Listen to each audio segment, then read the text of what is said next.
La batalla que te tiene de rodillas no es ninguna sorpresa para el cielo. Fue una emboscada, pero no del enemigo contra ti.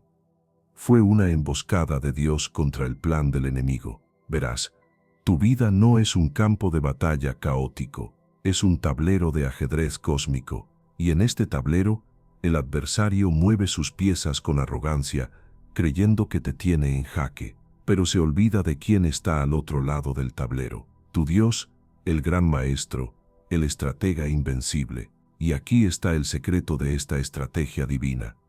Dios permite que el enemigo haga su movimiento, permite ese ataque que tanto te duele, porque sabe algo que el enemigo ignora. Sabe que ese movimiento audaz, ese ataque que parece que te va a destruir, es exactamente la jugada que él necesitaba para ponerte en la posición perfecta, para declarar con una calma celestial: jaque mate. Quiero que por un momento viajes conmigo, no a un lugar lejano, sino a un momento en tu propia historia, un momento que quizás has intentado olvidar. Esa noche en la que el silencio de tu habitación era más ruidoso que cualquier tormenta.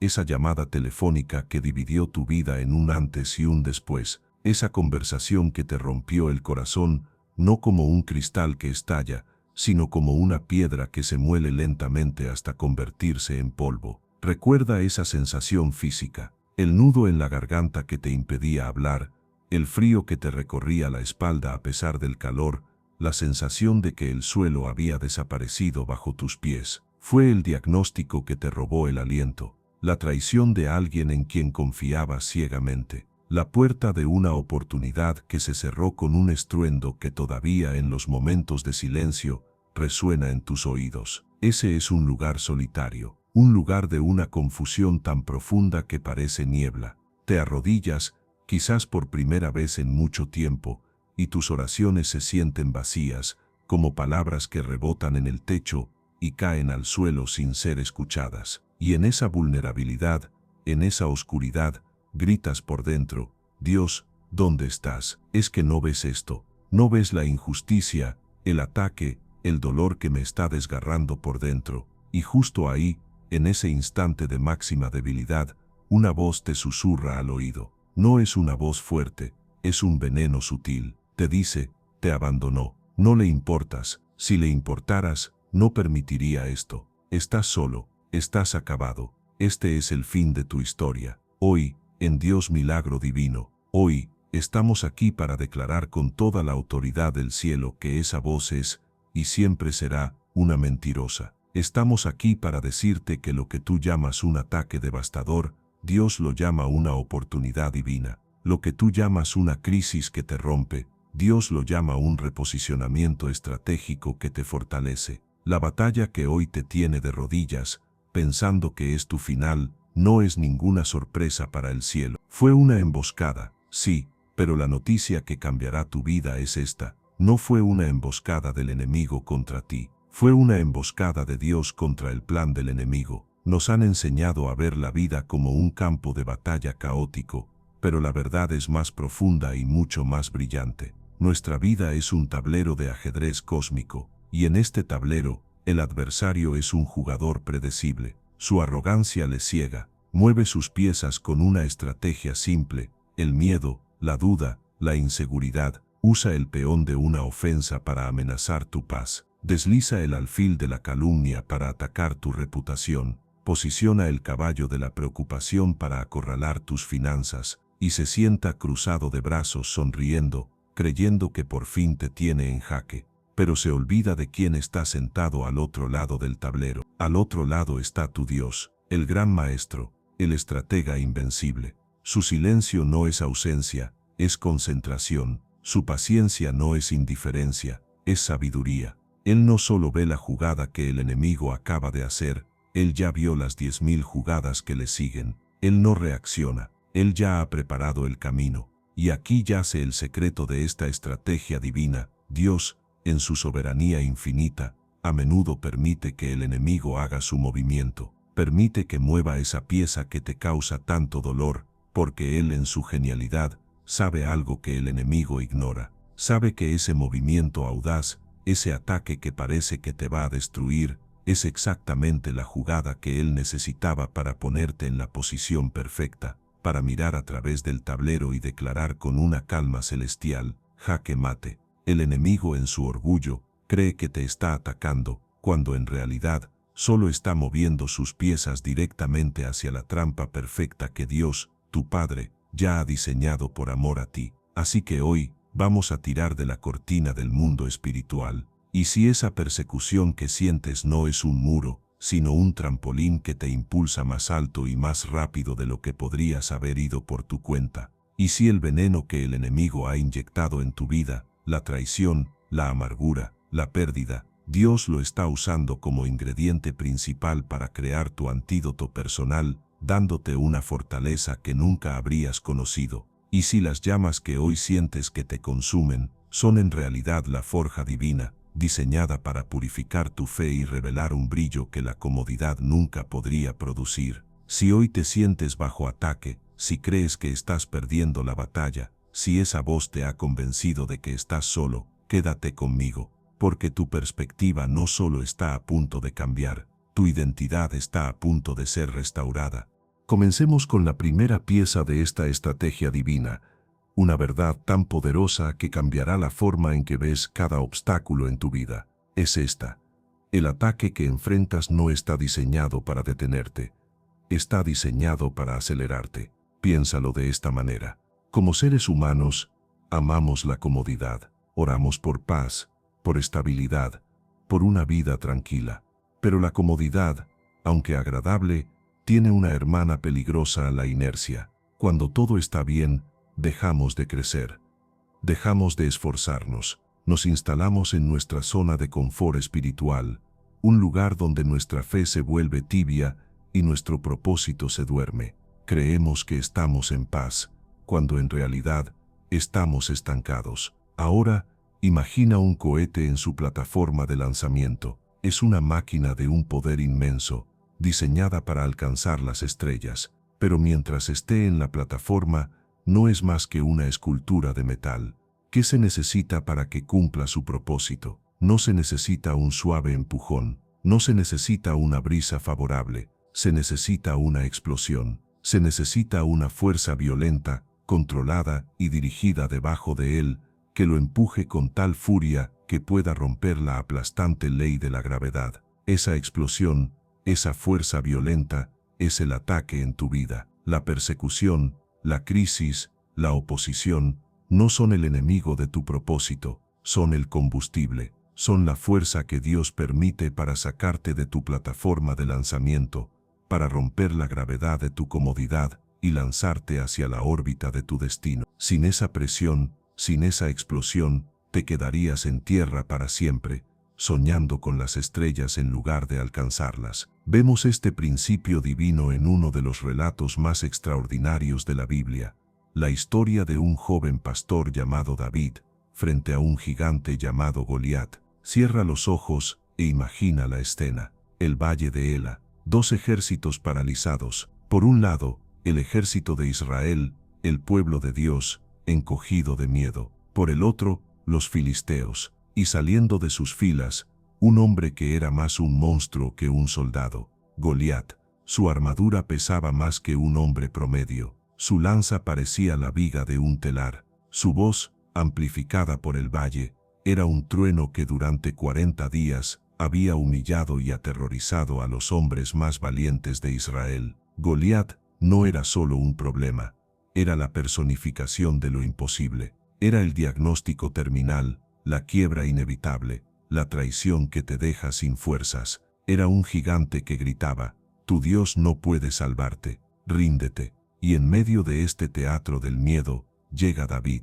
No llega como un guerrero, llega como un repartidor de comida, un muchacho enviado por su padre para ver cómo están sus hermanos. ¿Y cuál es la primera bienvenida que recibe? No es el apoyo, sino el desprecio. Su propio hermano mayor, Eliab, lo acusa de arrogante y de haber abandonado sus deberes. El primer ataque que David enfrenta no es el del gigante, es el de su propia familia. Le están diciendo: ¿tú quién eres para estar aquí? Vuelve a tu lugar, no eres nadie. Pero David ve algo que nadie más ve. Mientras todos ven un gigante invencible, David ve una oportunidad divina. Él no se enfoca en el tamaño del gigante, se enfoca en el tamaño de su Dios. Su confianza no viene de su propia fuerza, sino de su historia personal con el poder de Dios. Él le dice al rey Saúl: no te preocupes, tu siervo irá a pelear. El mismo Dios que me libró de las garras del león y del oso, me librará de la mano de este filisteo. David entendió un secreto celestial: las batallas pasadas son el campo de entrenamiento para las victorias futuras, y cuando finalmente se para frente a Goliat, el gigante se ríe, lo maldice. Pero David le responde con una de las declaraciones de fe más poderosas de todos los tiempos: tú vienes contra mí con espada, lanza y jabalina, pero yo vengo contra ti en el nombre del Señor de los ejércitos, el Dios de los escuadrones de Israel, a quien tú has provocado. Con una sola piedra y una fe inquebrantable, David derriba al gigante. Pero aquí está la revelación: Goliat nunca fue el mayor problema de David. Goliat fue su mayor plataforma. La existencia de ese gigante fue la invitación del cielo para que un pastor anónimo y despreciado se convirtiera en el héroe de una nación. El ataque no fue su final, fue su audición para el trono de Israel. La persecución fue su promoción, y este principio no es solo para individuos, se aplica a movimientos enteros de Dios. Miremos a la iglesia primitiva en el libro de los Hechos. Después de Pentecostés, la iglesia en Jerusalén estaba creciendo, estaba viva, estaba cómoda. Pero el plan de Dios no era que el evangelio se quedara en una sola ciudad. Entonces, ¿qué sucede? Hechos capítulo 8 nos dice que se desató una gran persecución contra la iglesia, liderada por un hombre llamado Saulo. El ataque fue brutal, los creyentes fueron encarcelados, maltratados. El objetivo era claro: extinguir esta nueva fe en su cuna. Pero mira lo que Dios hizo.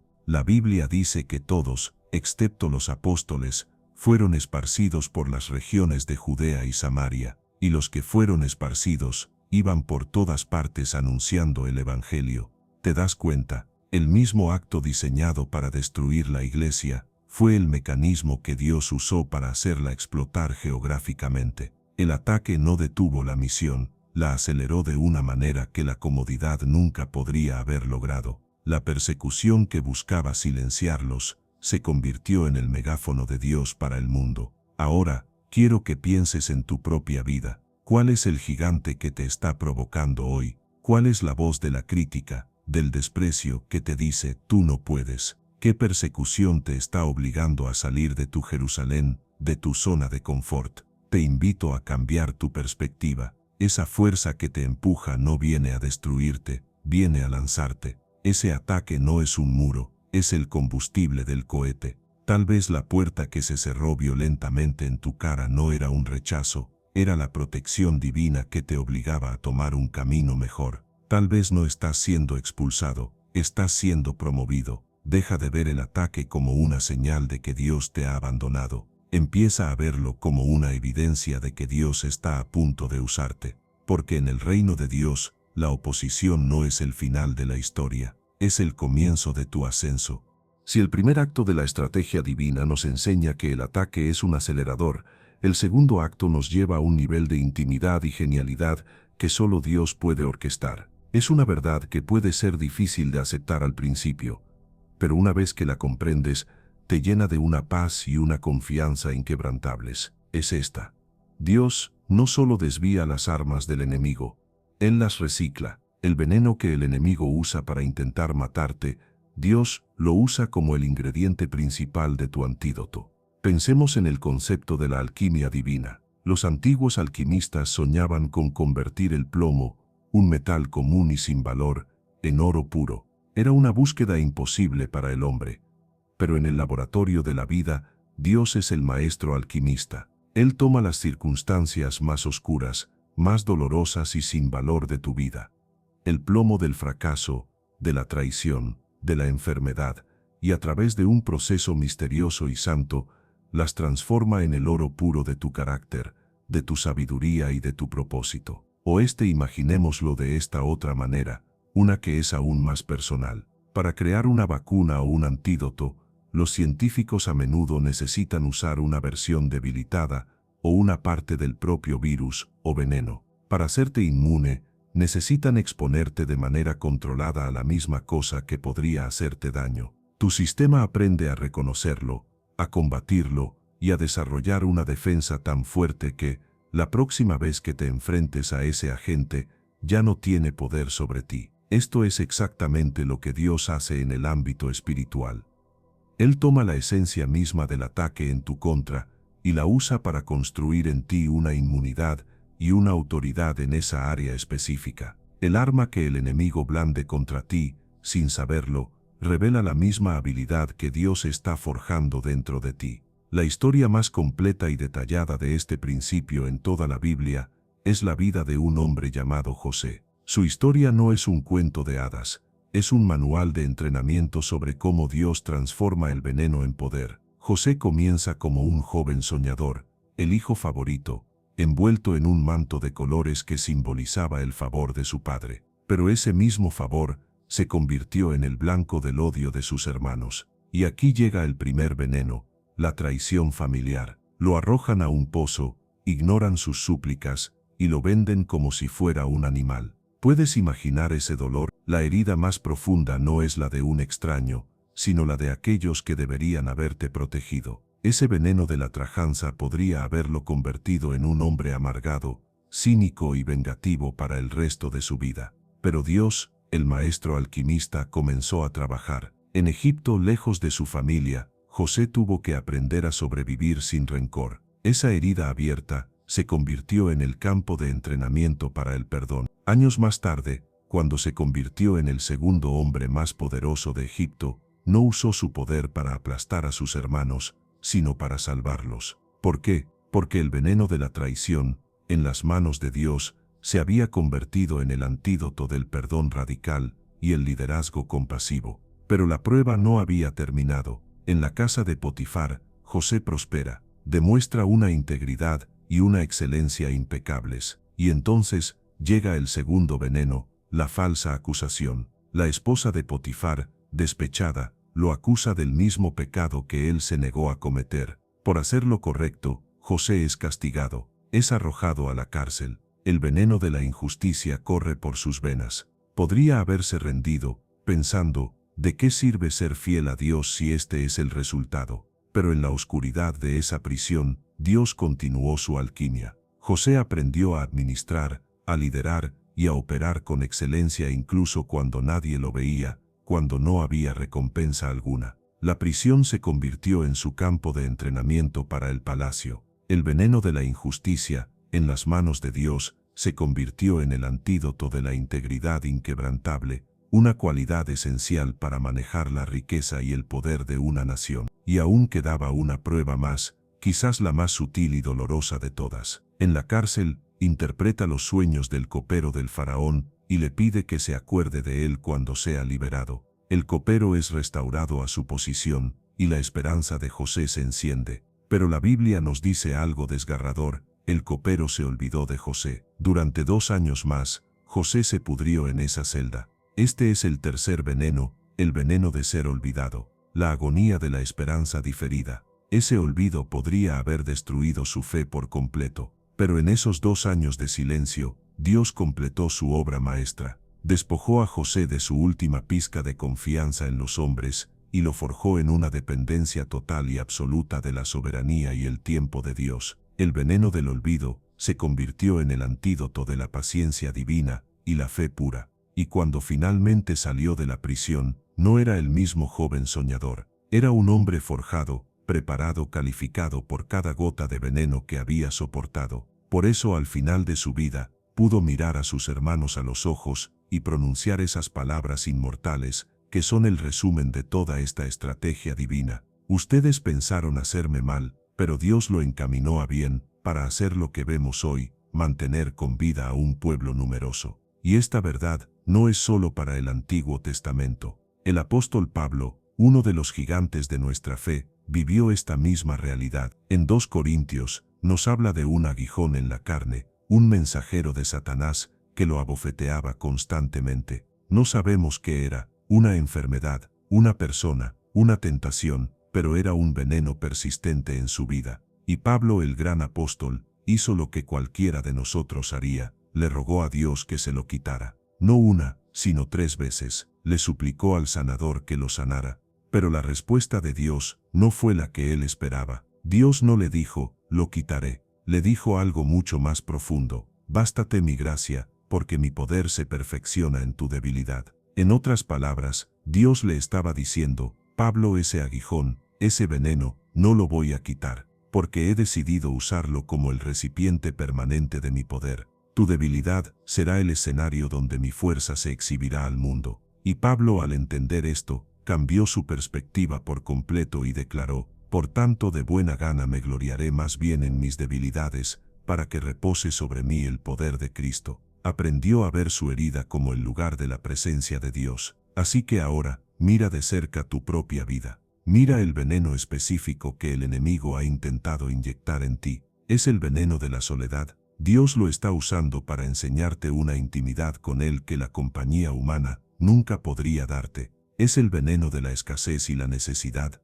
Dios lo está usando para forjar en ti una fe dependiente y para convertirte en un proveedor generoso en el futuro. Es el veneno de la traición y la calumnia. Dios lo está usando para construir en ti un carácter tan sólido que ninguna opinión externa pueda derribarte. No desprecies el ingrediente que el enemigo te ha dado, porque en las manos del maestro alquimista, el arma que fue diseñada para destruirte se está convirtiendo en la misma herramienta que te califica para tu destino. El enemigo, en su ceguera, te está entregando los mismos componentes que Dios usará para preparar tu milagro.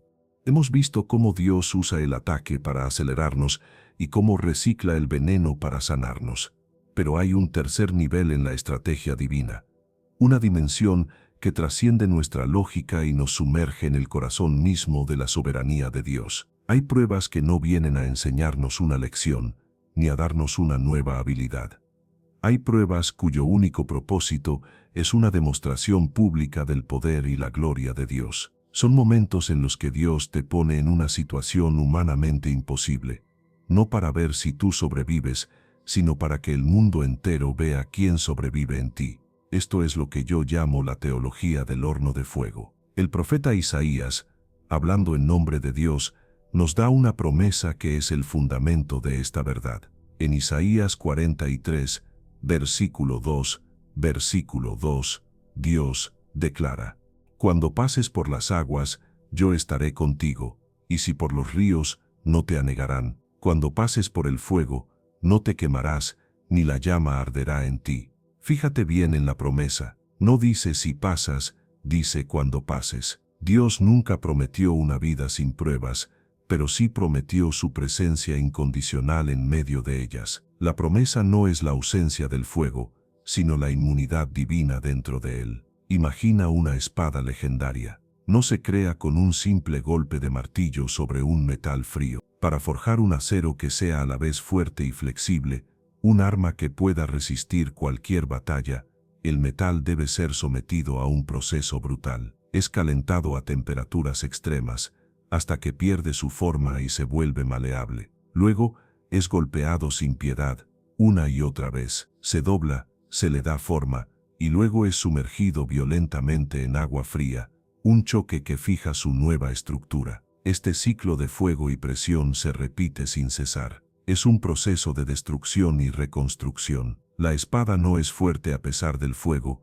es fuerte a causa del fuego. El apóstol Pedro entendió este proceso cuando escribió en su primera carta, capítulo 1, versículo 7, en nuestra fe, mucho más preciosa que el oro, el cual aunque perecedero se prueba con fuego, sea hallada en alabanza, gloria y honra, cuando sea manifestado Jesucristo. Tu alma en ciertos momentos de tu vida es esa espada en la forja de Dios. La historia que define esta verdad se encuentra en el libro de Daniel, con 3 jóvenes hebreos cuyos nombres resuenan a través de los siglos, Sadrac, Mesac y Abednego. Visualiza la escena en la llanura de Dura. El rey Nabucodonosor, el hombre más poderoso de la tierra, ha construido una estatua de oro macizo. Es un monumento a su propio ego, un ídolo de 90 pies de altura, y ha dado una orden simple y terrible: cuando suene la música, la zampoña, el salterio, la trompeta,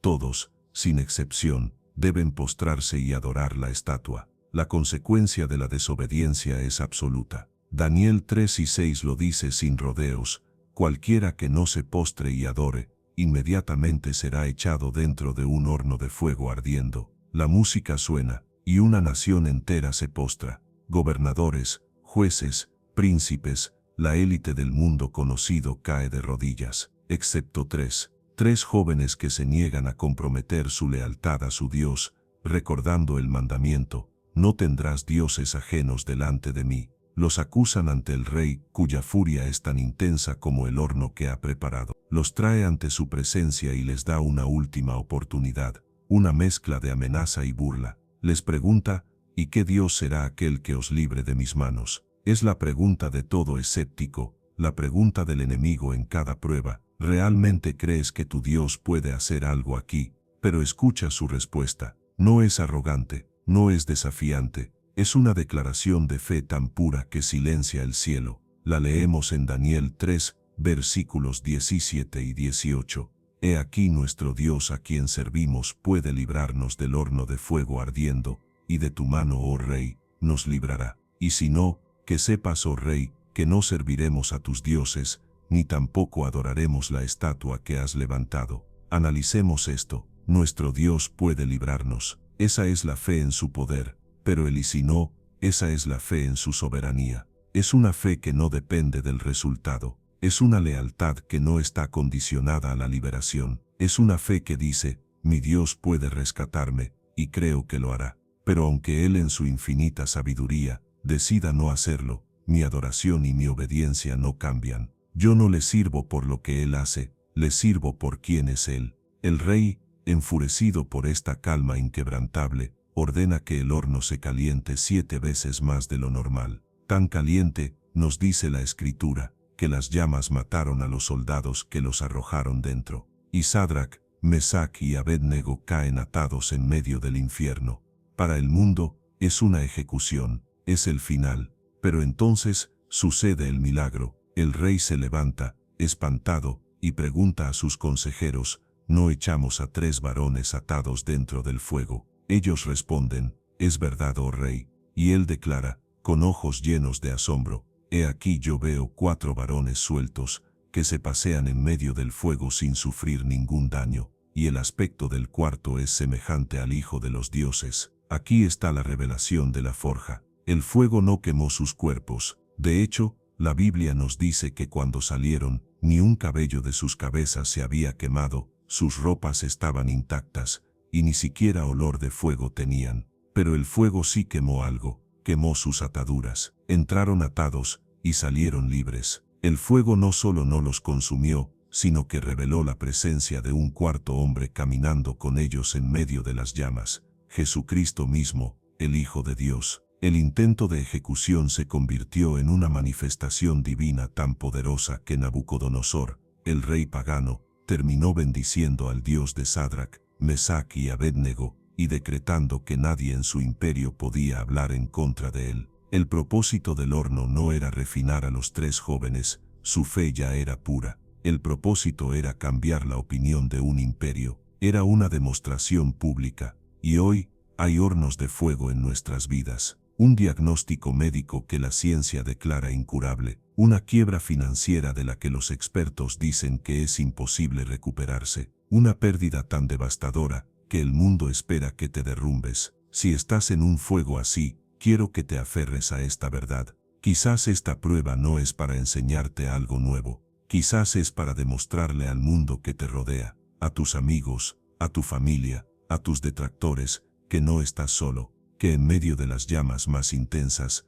hay un cuarto hombre caminando contigo, que tu fe no es una teoría de domingo, sino una realidad viva, que ni siquiera el fuego puede consumir. El fuego no viene a destruirte, viene a revelar quién está contigo en medio de él, y el testimonio que saldrá de ese horno será tan poderoso que hará que incluso los escépticos reconozcan el poder de tu Dios. Así que hemos viajado juntos a través de esta estrategia divina. Hemos visto que el ataque que pretende detenerte en realidad te acelera, que el veneno destinado a destruirte, Dios lo transforma en tu antídoto, y que el fuego que busca consumirte se convierte en el escenario de la manifestación de su gloria. La persecución fue tu promoción, el arma del enemigo fue tu medicina, el horno de fuego fue tu escenario.